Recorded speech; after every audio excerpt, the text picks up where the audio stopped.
Bismillahirrahmanirrahim. Alhamdulillahi Rabbil Alamin. Wassalatu wassalamu ala ashrafil anbiya'i wal mursalin. Nabiyina Muhammadin wa ala alihi wa sahbihi ajma'in. Assalamualaikum warahmatullahi ta'ala wabarakatuh.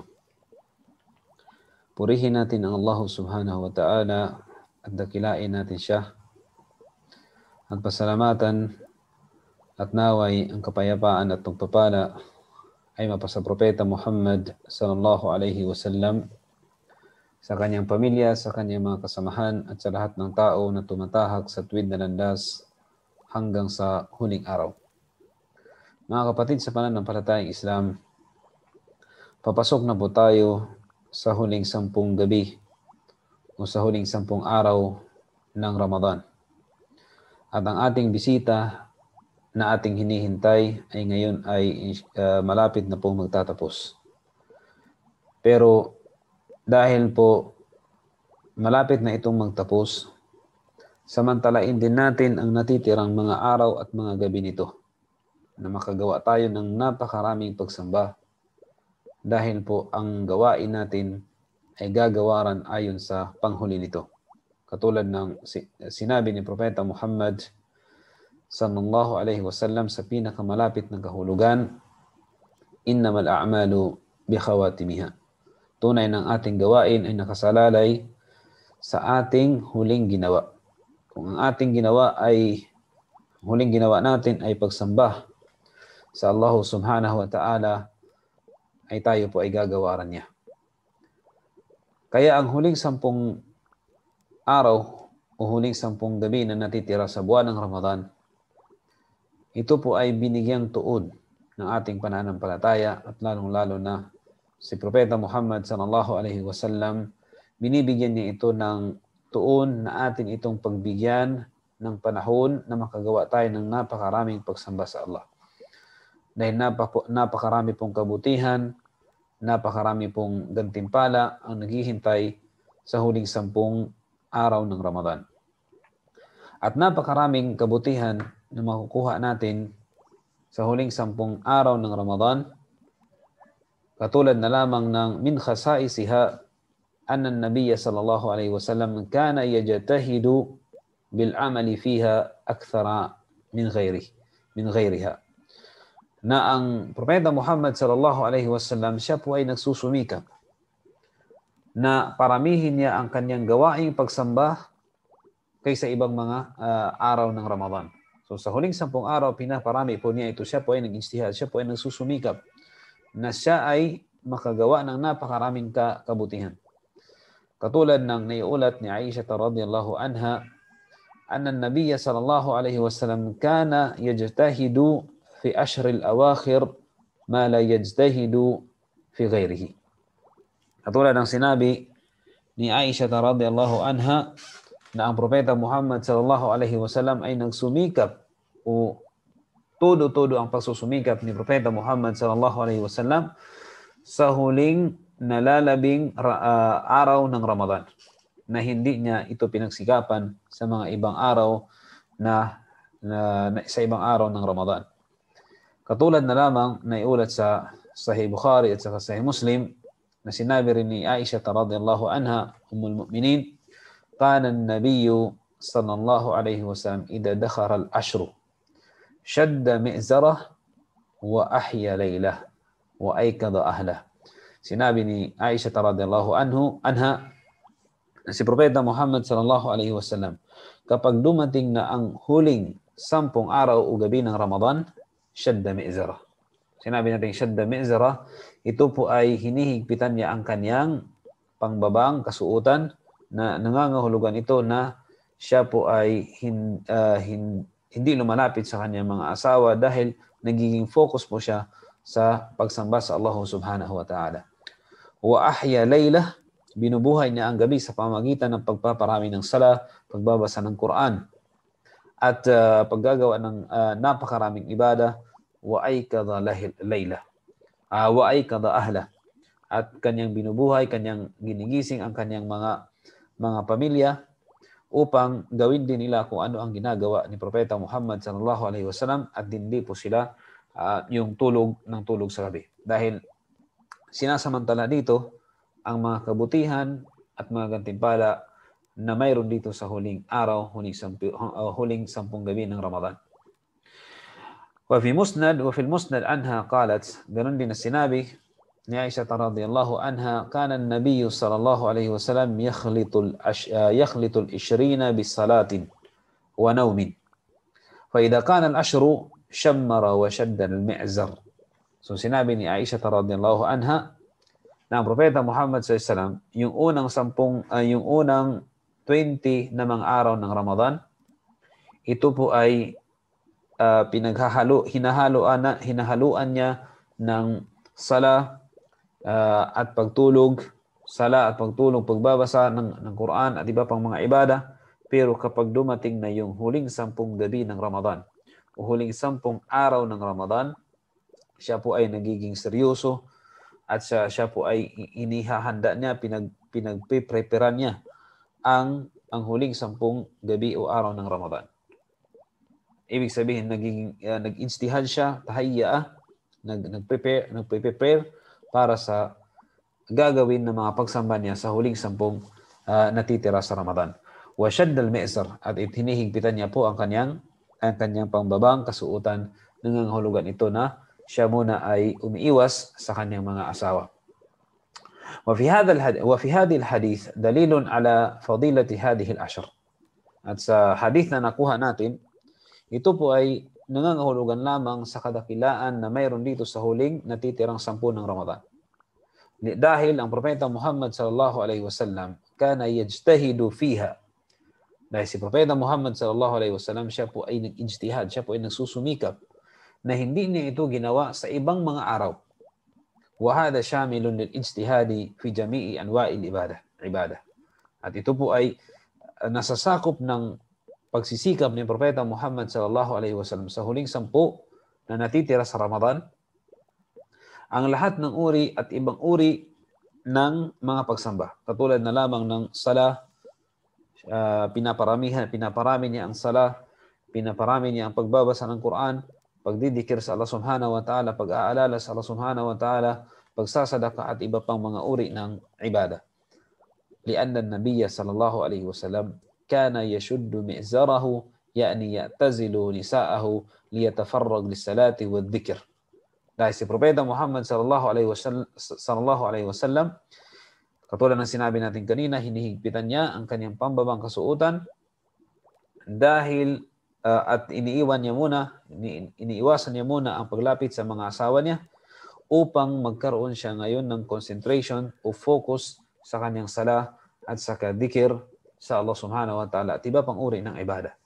Lianna an-nabiyya sallallahu alaihi wasallam kana yuhyi laylahu bil qiyami wal qira'ati wal dhikr bi qalbihi wa lisanihi wa jawarihi li sharafi hadhihi al-layali. So si Propeta Muhammad sallallahu alaihi wasallam, kapag dumating na ang huling 10 natitira sa Ramadan, binubuhay niya ang gabi sa pamamagitan ng pagtatayo niya ng salah, pagbabasa niya ng Quran, pag-aalala niya sa Allah subhanahu wa ta'ala sa puso at kanyang dila at sa kanyang katawan, dahil sa napakadakilang gabi o napakadakilang araw na natitira dito, ito yung 10 natitirang araw at gabi sa Ramadan. Bakit ginagawa ito ni Propeta Muhammad sallallahu alaihi wasallam? Talaban li Lailatul Qadr. Upang hintayin niya, upang abangan niya at hinahanap niya ang Lailatul Qadr. Ibig sabihin, inaabangan niya ang pagdating ng Lailatul Qadr. Na kung saan, ano ang mayroon sa Lailatul Qadr o yung gabi ng mapagpala o gabi ng tadhana. Ano ang mayroon dito sa Lailatul Qadr na ito?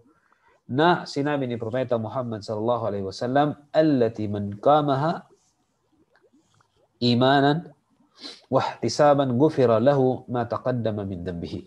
Na kung naabutan tayo ng Lailatul Qadr, na tayo ay binubuhay natin ang gabi sa pamamagitan ng pagsasala, sa pamamagitan ng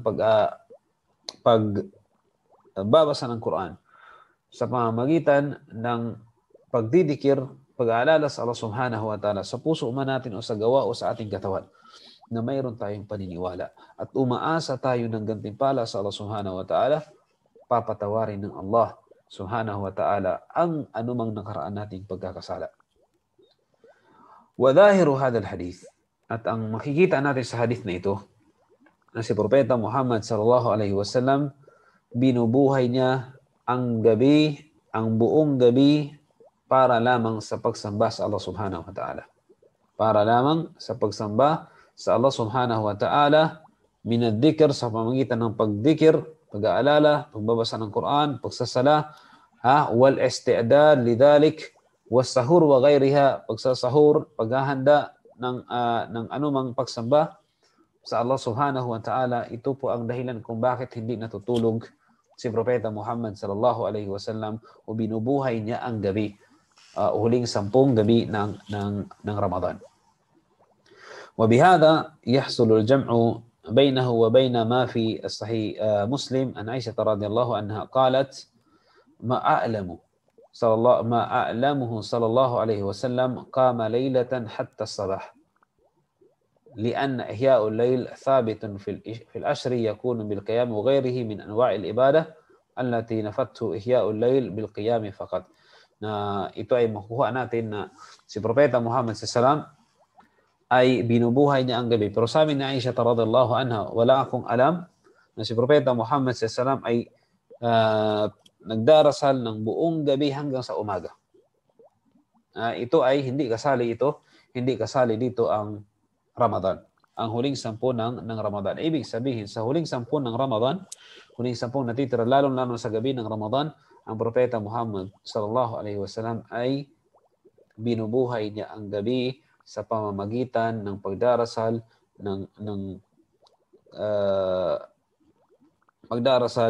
ng pagdidikir sa Allah subhanahu wa ta'ala, pag-alala sa Allah,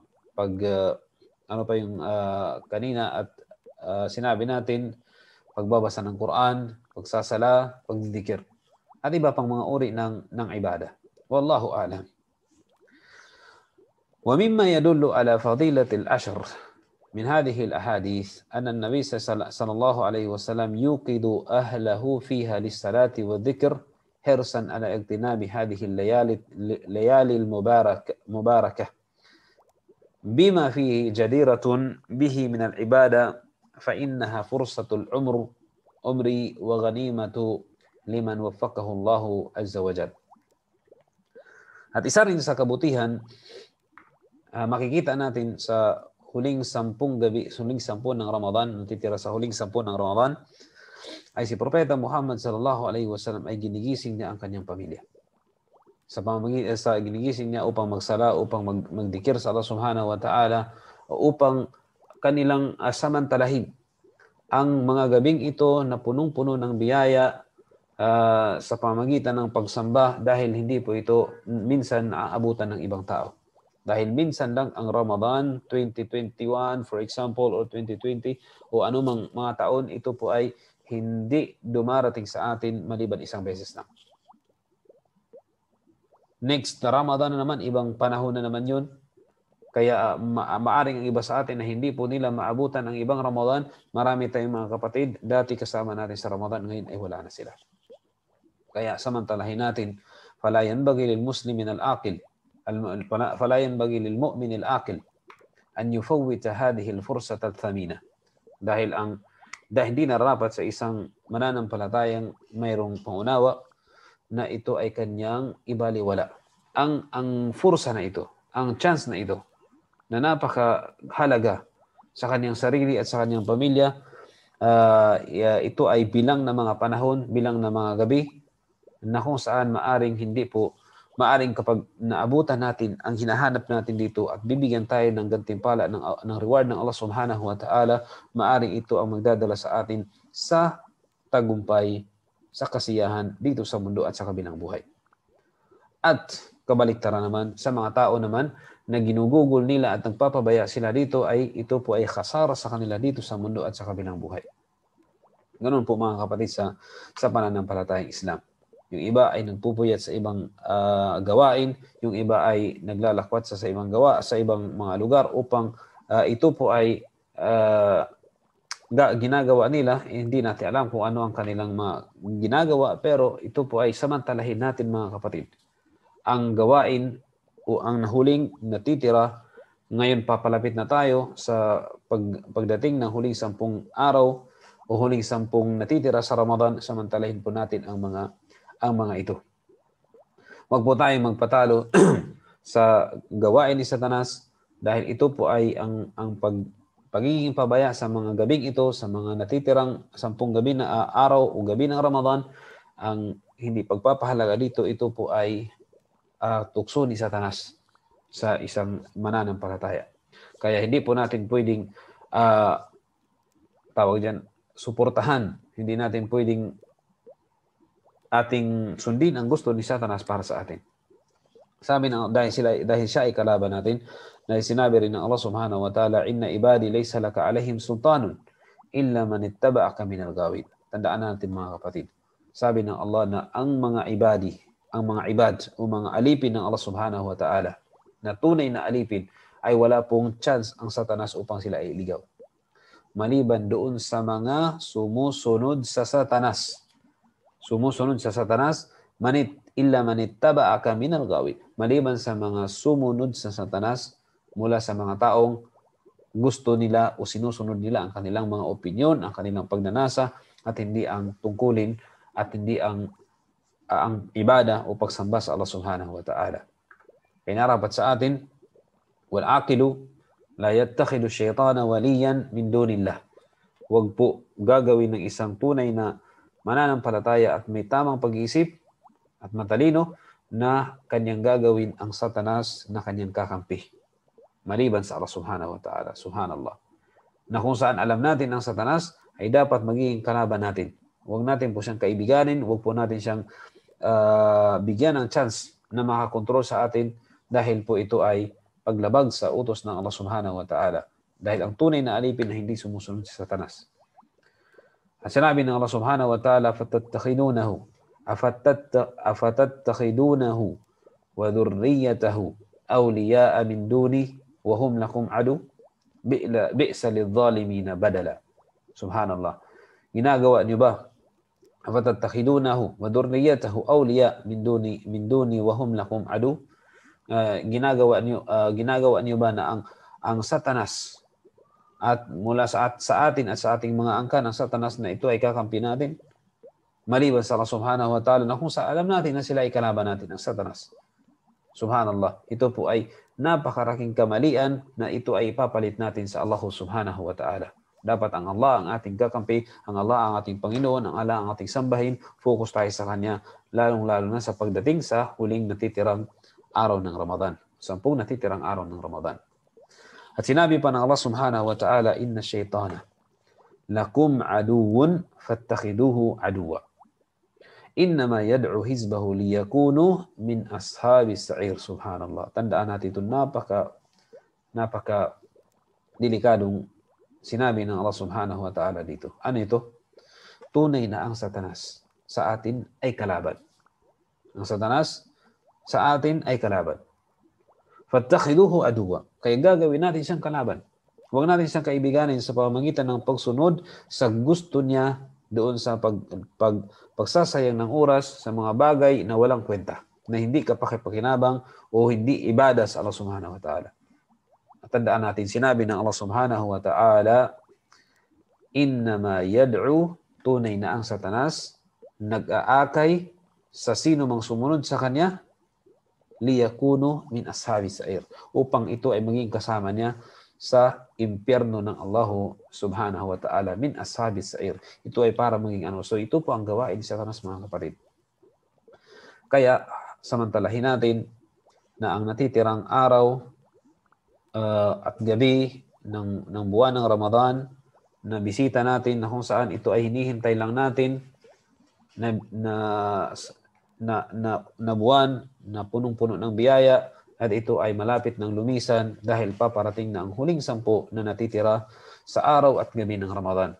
Kaya mga kapatid, sa pananampalatayang Islam, hiling natin sa Allah subhanahu wa ta'ala, tayo ay manalangin na tayo ay bigyan niya ng tawfiq, ng gabay, na ating masamantala ang huling natitirang araw at gabi ng Ramadan sa pamamagitan ng pagsamba, ng ibada, paggawa, pagbasa ng Quran, pagsasala, at anumang uri ng ibada sa Allah subhanahu wa ta'ala.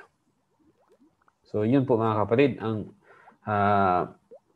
usapin natin ngayon na ito po ay isa sa mga kahalagahan ng pagsapit ng huling 10 gabi, huling 10 araw na natitira sa buwan ng Ramadan.